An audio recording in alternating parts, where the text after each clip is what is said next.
Hey everybody, I'm Steve Moore. And I'm Mark Castleman. We know the pain and heartbreak of porn and sex addiction. And we know the triumph of breaking completely free. Every day, we help our clients find hope and healing. Join us in the fight to take back your life, your marriage, and be stronger than ever. This is the PBSE Squared podcast.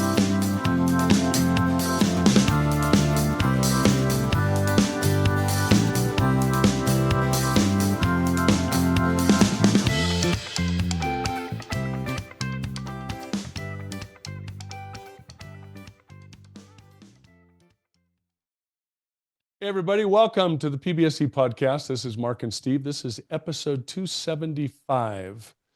And it's got a pretty hard-hitting title. How can he, quote, look past my body and be aroused by real love?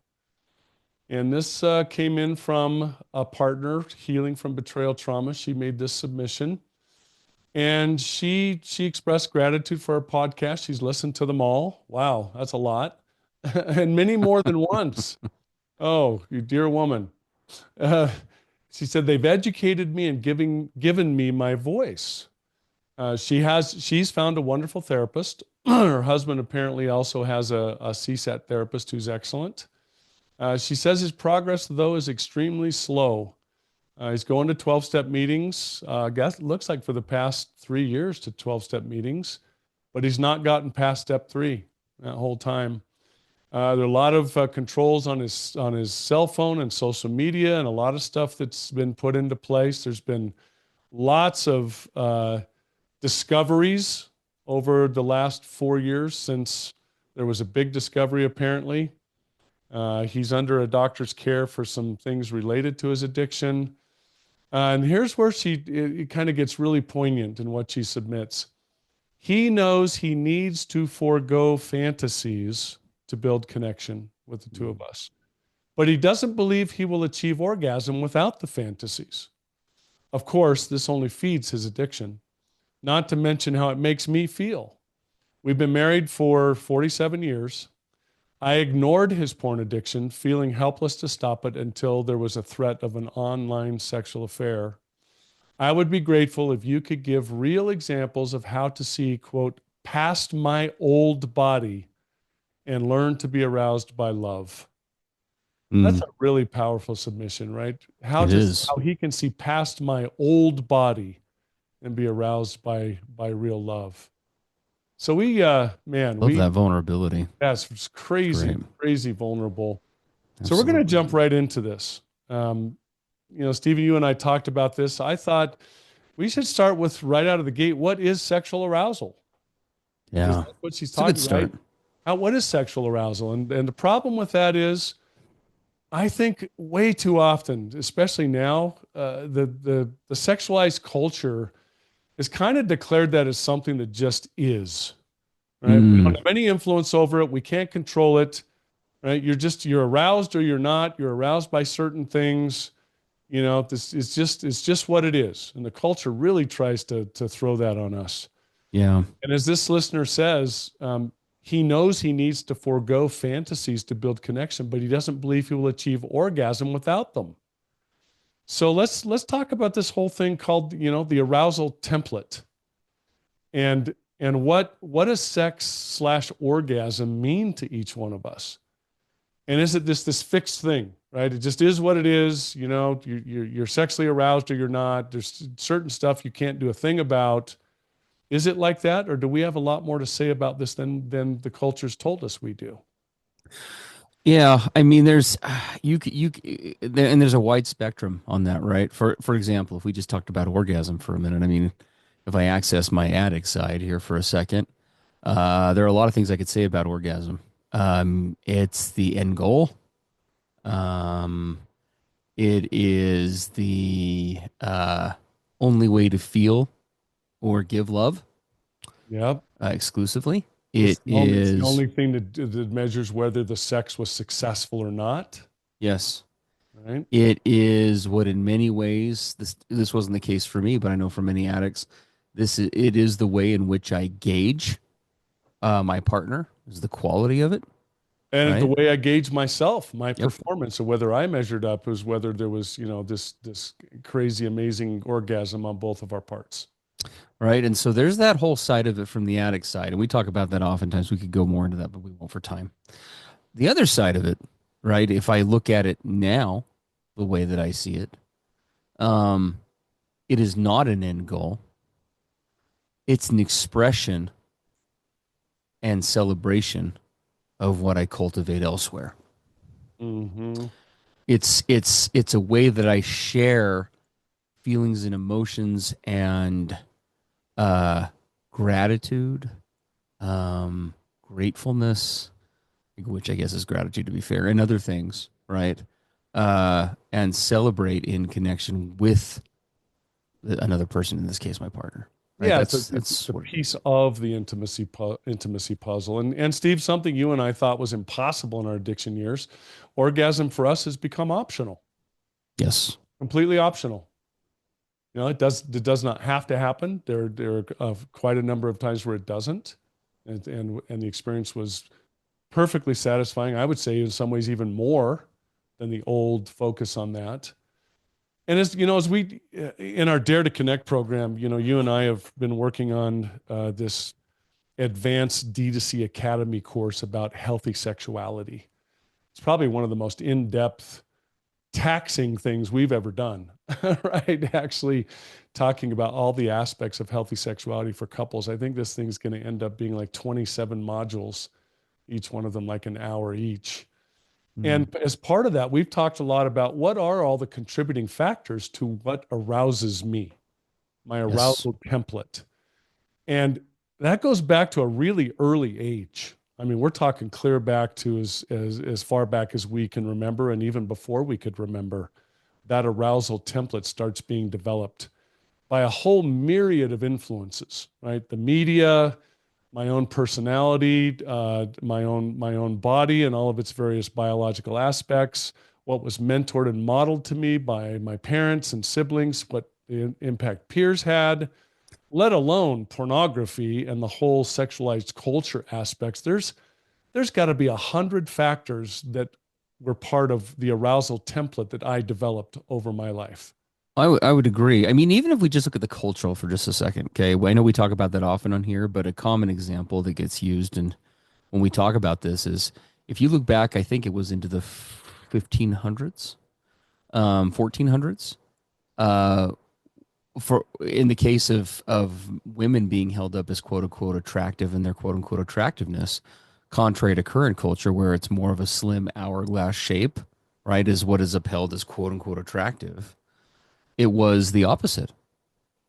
The more plump you were, the more full bodied you were, the more Without you were upheld question. as quote unquote attractive. Very, very much so. Right. And that had to do with the period of the time. If you had enough if you had enough resources to be quote unquote overweight, you had resources, right? You were wealthy, you were someone of stature, you were someone of power. That was considered to be highly desirable, right? And Yeah, so yeah. just one example that we could Well, look at and and where historically this shifts when it comes to culture all the time. constantly, yeah, and yet we hold it as an absolute. And I remember that I did as an addict, right? Well, you can't change what's arousing, really? Well, go to different cultures all over the world, different times in history. You go to different cultures, in some parts where it was feet. Yes. I laugh at the stories of the Old West here in the U.S. about how ankles was the highly arousing thing. Women would kind of lift their skirt a little bit to show an ankle, and that was the ultimate. Right? There's all this stuff that we take for granted that just is, and it isn't. It's built based on all sorts of things outside of us. My concern is that those things that have formed our arousal template that are absolutely changeable and depend on all kinds of things, we're constantly reinforcing and deepening those parts of our arousal template as if they're fixed. And we won't budge on them. They are what they are.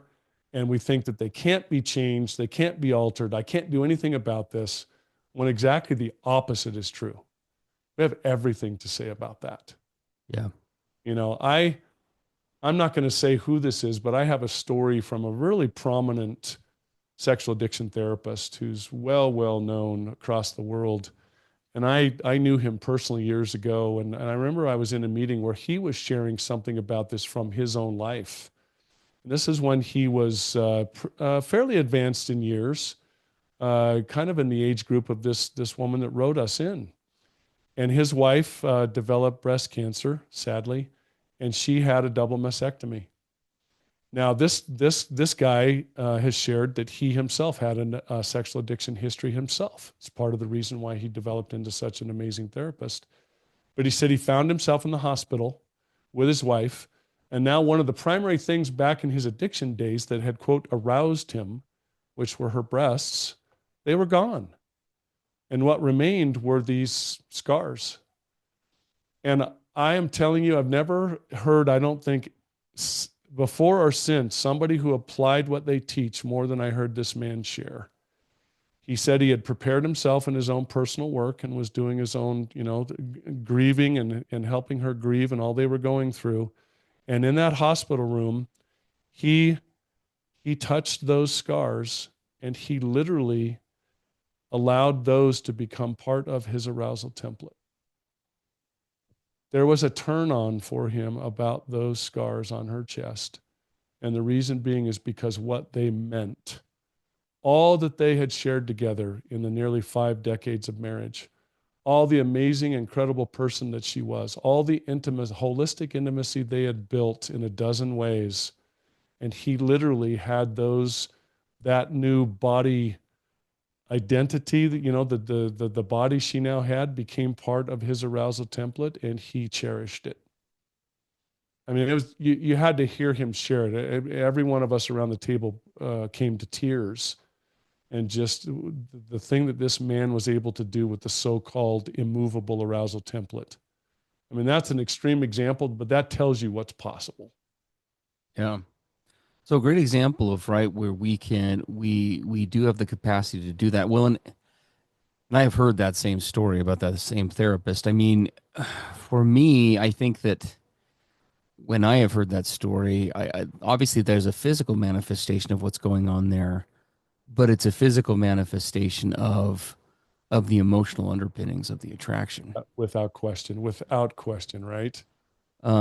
Because there are lots of, I mean, if I was to be in that situation, this is just Steve speaking for Steve, right? But if I was in that situation, what that would represent to me, for example, would be, and I see this in my wife in other respects, is what a survivor. Yes. Right. As a fellow cancer survivor myself, I mean, how amazing is that she's been able to do this? What a fighter. And he expressed all that, by the way. And the characteristics, right, that even led to that being possible. Mm-hmm. Her hopefulness, her vibrancy, her zest for life. I mean, these are all things that are physically intangible, right? Are not physically observable just by looking at a person. But they are all things that we, again, make a conscious choice whether to uphold or not. And in the world of addiction, one can see why if we're trying to focus on that, our default is to do the opposite. If you break down pornography, for example, it's the ultimate expression of surface level attraction. There are we've talked about this before on the podcast, but there are quote unquote, I'm going to use air quotes here, professionals like Mark and I, who work for what we consider the I guess dark side, for lack of a better term, who are employed by the pornography industry to do the exact opposite of what we do. We talk about connection, the mechanisms for it, and psychologically how it works. And that same knowledge base is used in certain circles in the pornography industry, for example, to do the opposite. What can we do to strip out any emotional tie? Yes. To this. What can we do to make sure this is only about pieces and parts? How do we make this all about bodies and orgasms and positions and strip out anything real? Correct. And so for those of us, for example, who come from that culture, or who come from, our addiction is rooted in many ways in that to one degree or another. No wonder we struggle so much. Yeah. Right. We're tied in with what we were. Addicts, it's no secret, guys. Addicts, to some degree or another, typically when compared comparing the emotional versus the physical, we tend to always become more uncomfortable with the emotional at pre-recovery. We're No, not acquainted with we it. used our addiction to avoid the emotional. Correct. We don't resonate with it. We avoid it. We don't like who we are inside. We certainly don't want to look inside anyone else. So we stay as distant and as surface level as possible. And pornography industry, in many respects, not in all, but in many respects, caters to that very mentality. And the avoiding of the deeply emotional, the deeply holistic, what does it do? It relegates us to this little narrowed place. Correct. To get our legitimate wants and needs met. We crave connection. We crave deep, intimate, right? You see into me and I see into you. And yet we learn to completely push all that aside and bury it deep. And then we go for this very symptom surface level. Yeah. I mean, I'll just say something real quick. This is not in our notes, but I'm sitting here thinking about this and how sad is this, what we're talking about. It's tragic. We are all, guys, think, to what degree might you be being led around by the nose right now, being told what to think and not even know it? Told what to be aroused by. Told hey, this is what you should be attracted to. Mm-hmm. Honestly, as a guy who pursues authenticity nowadays at all costs, it's infuriating and offensive. Yeah, it ticks you off, doesn't it? I don't because literally, guys, in many ways, we have been brainwashed into thinking that this is quote unquote. No, that's nonsense. We choose what we decide to value and uphold. Right? We have that capacity. So to answer the question, is the arousal template changeable? 150%. Without question. We're two guys sitting here that's absolute proof, and we thought that was impossible. I think of an old analogy, Steve. You think of your relationship as having this potential for this panoramic, grand, beautiful view in the relationship of so many things that come together holistically, and imagine that you're in this relationship that has this vast potentiality, this grand panoramic view of the whole thing. And what does the culture, right? Addiction, pornography, all this stuff that goes on tell us to do? No. Cover one eye and take a little drinking straw and put it up to the eye that's open. And I want you to look at your partner through that little teeny tiny hole in that drinking straw. That's all you're going to see. Pieces, parts, positions to get to orgasm. That's all you get to see. You can imagine somebody watching you do that. And finally, they just shout out in exasperation, put down the damn drinking straw. You're at the Grand Canyon of your relationship, right? And yet we get relegated to this little teeny tiny narrowed myopic view. And we only see one tiny aspect of the quote arousal puzzle, just the physical, and not just the physical, but little tiny parts of the physical that we've learned to use as an instant fix, as a be-all, end-all, right? As a way to bypass all the hard personal work and practice to develop the wholeness in ourselves and the relationship, right? We've been talking about this in Dare to Connect this for the last month or more, haven't we? Yeah, we have. We had a deep discussion with our addicts today about this whole concept. Oh, yeah. What it means to be whole versus to just look at pieces and parts, and to look to those to fill you and make you enough and satisfy you and make life exciting. And we've really been looking at this hard. Hey, everybody. PBSE podcast hosts Mark and Steve here with a special message about our revolutionary online recovery program for addict spouses and couples called Dare to Connect. Multiple times every week, we get messages from subscribers in the program. They're people just like you. They're trying to heal from the devastation of sex and porn addiction and betrayal trauma. And here's a few of our most recent submissions. Here's one from an addict in recovery. It says, D2C has principles that everyone should utilize regardless of their circumstances. It doesn't matter your coping mechanisms. It matters that you want to work towards genuine connection with your partner. That's awesome. Another testimony from an addict continues on. My wife is just starting out in training as a licensed therapist. Dare to Connect has been far more useful to her than her degree. Wow. The way Mark and Steve apply what they've learned is always so redemptive. D2C has opened doors for my relationship that I thought would be shut forever. Mark and Steve are an incredible resource of information on the subject of sex addiction and betrayal trauma. We could not do this journey without their help. Here's one from a partner who's been with us for nearly a year.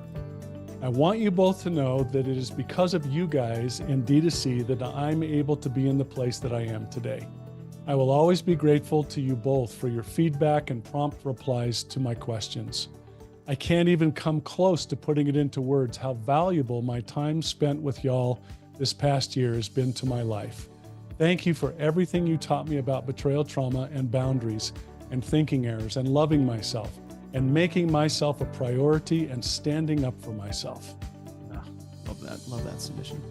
And then as we close out here today, guys, one more account from another addict in recovery. I wish I had a platform like this 14 years ago where I could have learned and done the hard work of recovery before I had done all this damage to myself and to my spouse. And to be candid with all of you, that's exactly why we created Dare to Connect. Mark and I found ourselves in that place. Messages like these and the others like them, they're what Dare to Connect really is all about, guys, and why Mark and I do what we do. Whether you're an addict or a partner of an addict, and no matter where you find yourself in the recovery process, Dare to Connect can take you to the next level. Don't wait another day to catapult your recovery forward. Today is your day for change. Visit us at daretoconnectnow.com to pick up your free 2-week trial of Dare to Connect today. Well, and and I love what you put in our notes for today, Mark, right? To the brain, meaning is everything.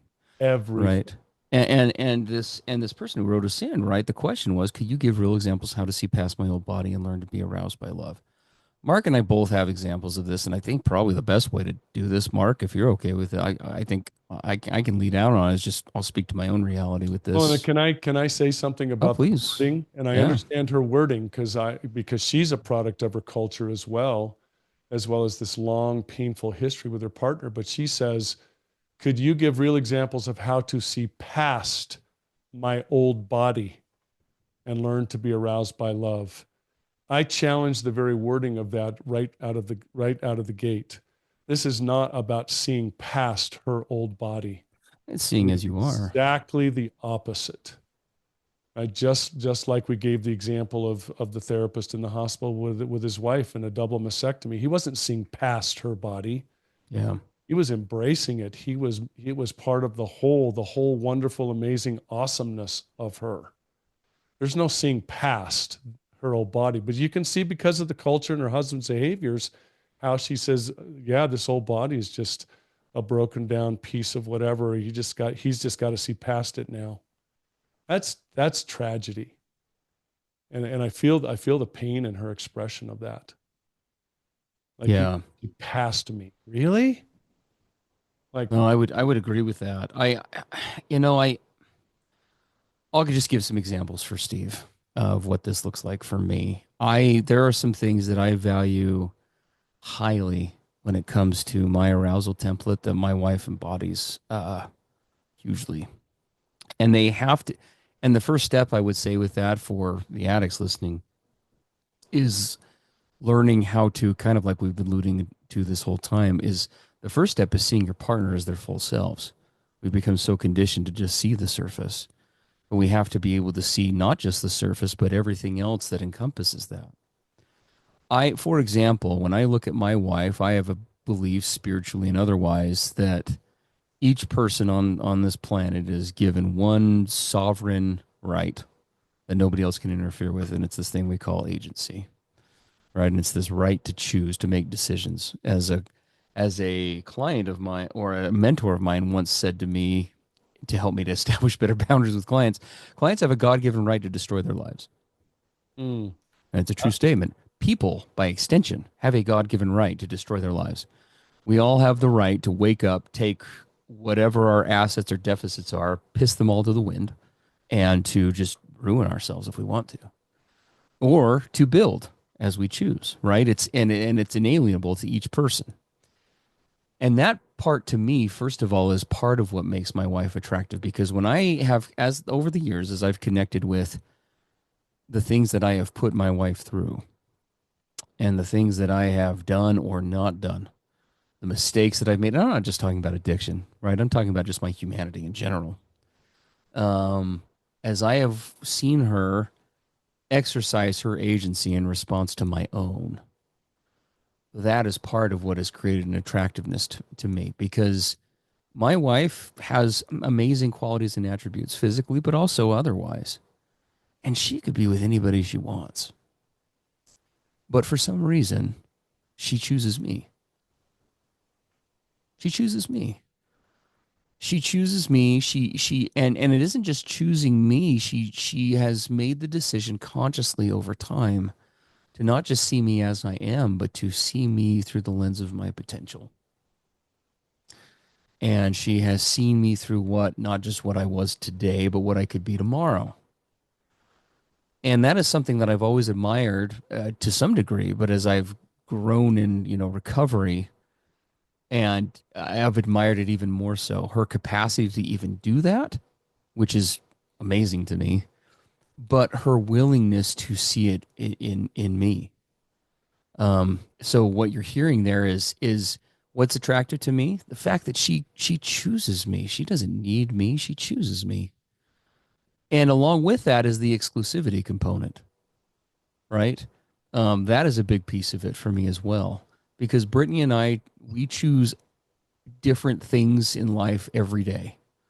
But when it comes to the things that are most intimate physically and otherwise, we choose just one another. Just each other. Yeah. And that is something that is standalone from anything else in my world.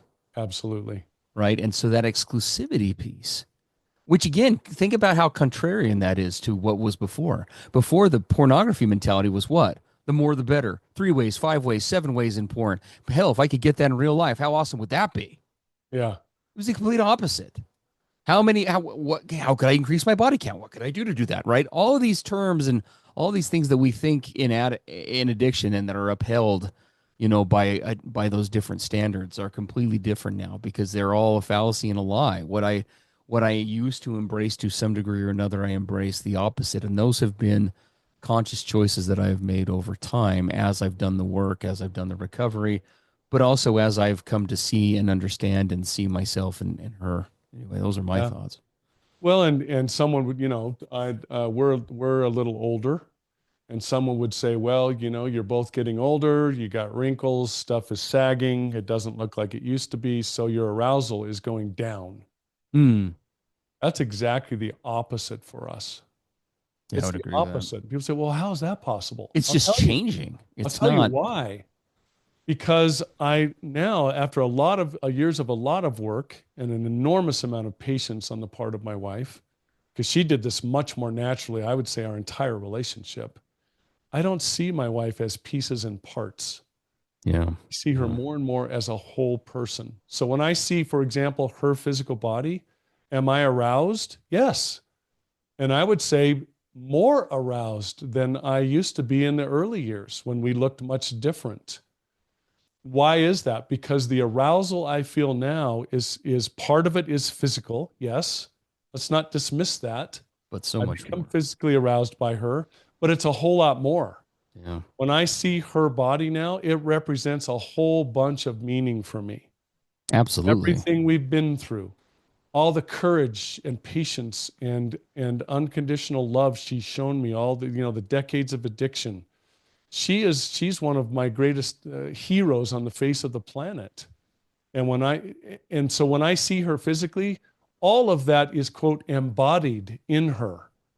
And so am I aroused? You bet I am. In a dozen different ways other than just getting an erection. There is a lot of arousal, emotional arousal, physical arousal, spiritual arousal, admiration, tenderness, appreciation. I mean, it's like I'm having an emotional arousal fest, right? When I'm with her, it's just there's so much more involved with it than what it used to be in my addiction. In my addiction, it was one little look through a drinking straw hole. Is my penis erect, and am I going to have a powerful orgasm? Whoa, that was arousal. Yeah. That is pales in comparison to what the quote arousal is today. It's so much bigger, and I would never trade it back for that old one. Never. It's so immense and encompassing and vast. It's the Grand Canyon of our relationship, not the little hole in the drinking straw. It's the Grand Canyon. And when I see her, it's often a Grand Canyon experience of arousal. I hope that it's hard for me to describe it, frankly. Well, because it's a shift, right? It's not something A that just big happens shift. over time. It's something No, that we practice, we choose every day, right? Uh, I mean, I can only speak to my most recent experience. We just, not too long ago had our first child at, in our 40s. We're doing it different than, anyone else does it. Mm. And we struggled and still do struggle with infertility. And when my wife was pregnant, obviously physically she looks dramatically different, than when she normally does, and she still continues to look different from, pre-pregnancy, which is typical. sure. But I can honestly tell you, the attraction really hasn't changed. In fact, I could honestly say that in some ways it's enhanced because it's again, I'm not at the same age range as Mark, but when I see like that pre-pregnancy element to her, what comes to mind? Again, what comes to mind is what I choose to come to mind, That's right. right? What is this evidence of? My wife has helped me to become a father, which for me is impossible. Because the infertility is on my end as a post-cancer survivor.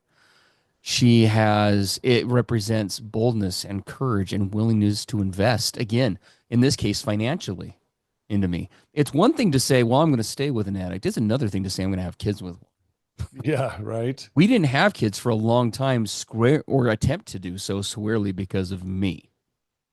I wish I could say it was more, but it wasn't. It was me. I wasn't safe to try to have kids with. My wife willing and not only willing but desiring to build a family with me. I could look at that as physically look at this as done. No, emotionally, it's a physical manifestation of my wife in another way choosing to invest, and it reflects on I'm choosing you. Yep. All those It's physical pieces, amazing. they mean something, and they mean something amazing. Again, highly attractive, right? Absolutely. And people say, well, how do we build this? Well, you build it every day. We talk about the 8 areas of intimacy. 8, only one of which is sexual.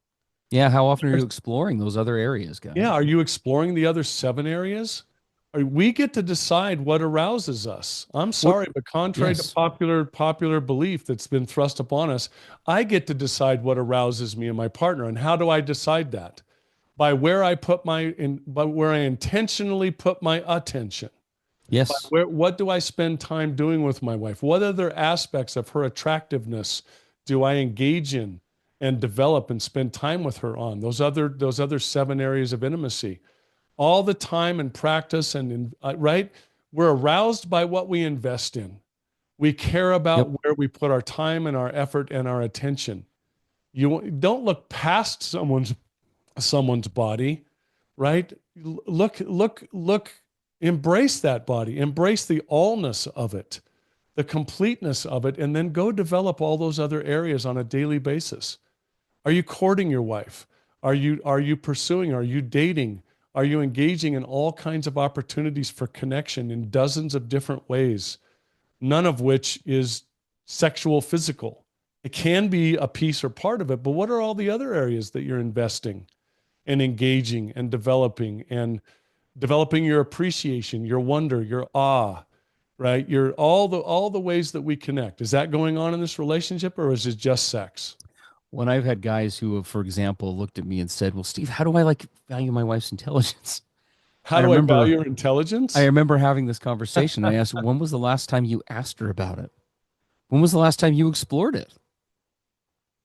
When was When the was last the time you last had time an you, intellectual discussion with your partner?"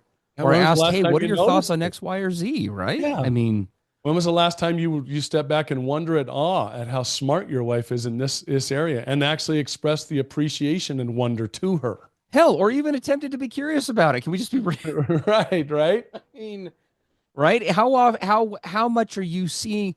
The first question that you need to ask yourself, if how do I develop this out, is how well are you really seeing your partner? what aspects of your partner? What lenses are you looking at her through? Yeah, what glasses are you looking through? Right? There's so much right? The term aroused is so misunderstood. Aroused by my partner for me today happens in 50 different ways. Where it just used to be sexual, physical, she arouses me all the time, right? Arouses me where I'm feeling more, I'm noticing, my emotions are engaged, they're being triggered in positive ways. This woman is very arousing to me in dozens of ways today. One of which still is sexual and physical, make no mistake, that is true. But it's only a piece of the puzzle. And the fact that there is the rest of the puzzle actually enhances the sexual physical part of the puzzle. This is what I can't get guys to see. Yes.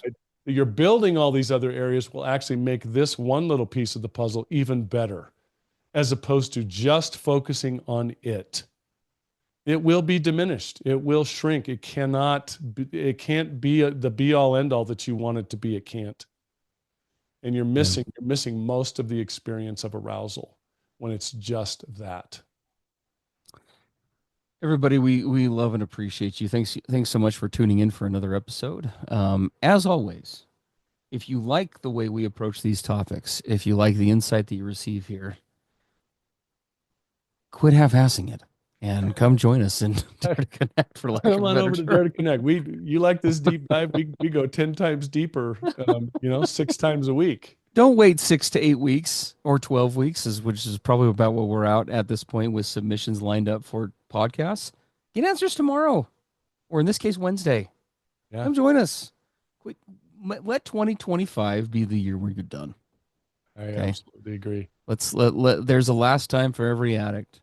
There's a new beginning for every partnership. You can find both this year if you come and join us in Dare to Connect. DareToConnectNow.com, where you can grab a 2-week free trial. If you don't like it, don't stay. Please don't. We would not like you to stay if you don't like it. Now, how often do you hear people say that? Please don't stay in Dare to Connect if you don't like it.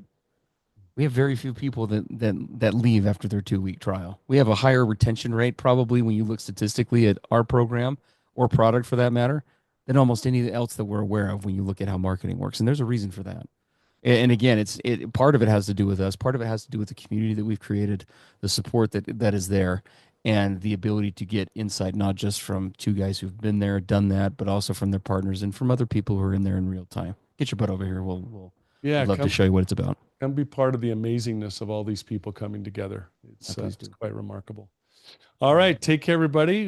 We will certainly pick things up in our next episode and hope to see some of you in D2C. Absolutely. Have a great week. Everything expressed on the PBSE podcast are the opinions of the hosts and the participants and is for informational and educational purposes only. This podcast should not be considered mental health therapy or as a substitute thereof. It is strongly recommended that you seek out the clinical guidance of an individual qualified mental health professional. If you're experiencing thoughts of suicide, self-harm, or a desire to harm others, please dial 911 or go to your nearest emergency room.